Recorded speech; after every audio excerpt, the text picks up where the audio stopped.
பச்சை பட்டாணி meal maker இருந்தால் கண்டிப்பாக அந்த பிரியாணி ரெசிபியை ட்ரை பண்ணி பாருங்கள். எப்போதும் ஒரே ரெசிபியாக செய்கிறவங்களா நீங்கள், அப்போ இந்த மாதிரி கண்டிப்பாக ட்ரை பண்ணி பாருங்கள். வாங்க எப்படி செய்யுதுன்னு பார்த்துடலாமா? நான் 150 கிராம் பச்சை பட்டாணி நல்லா முளைக்கட்டி ஊற வச்சுக்கிட்டேன். அதோட 100 கிராம் மீல் மேக்கரும் சேர்த்து நல்லா ஊற வச்சுக்கிட்டேன். இப்போ ரெண்டுமே நல்லா ஊறட்டும், 1 ஹவர் ஊறட்டும். அதுக்கப்புறம் நான் வந்து 1/2 கிலோ பாஸ்மதி அரிசி எடுத்துக்கிட்டேன். அதையும் நல்லா வாஷ் பண்ணிவிட்டு நல்லா 20 நிமிஷம் ஊறட்டும். இப்போ நல்லா ஊற வச்சுக்கிட்டோம் தண்ணி ஊற்றி. இப்போ ஸ்டவ் ஆன் பண்ணி குக்கரில் தான் நான் இன்றைக்கி செய்ய போகிறேன்.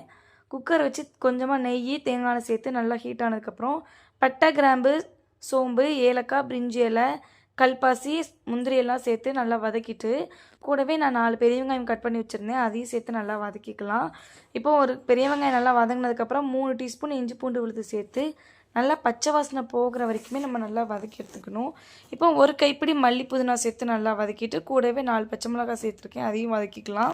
அதுக்கப்புறம் 3 தக்காளி கட் பண்ணி வச்சுருக்கேன், அதையும் சேர்த்து நல்லா வதக்கிக்கலாம்.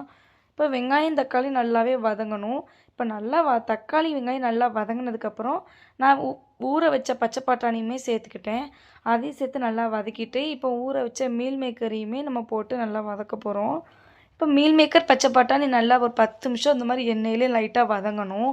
அதுக்கப்புறம் நல்லா வதங்கினதுக்கப்புறம் இப்போ வந்து நல்லாவே வதங்கிடுச்சு.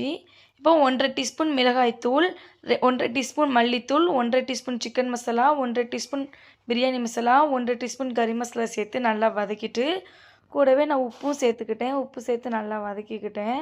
இப்போ நல்லா அடி பிடிக்காமல் லைட்டாக வதக்கி விட்டுக்கோங்க. அதுக்கப்புறம் நான் 3 டீஸ்பூன் அளவுக்கு தயிர் சேர்த்துக்கிட்டேன்.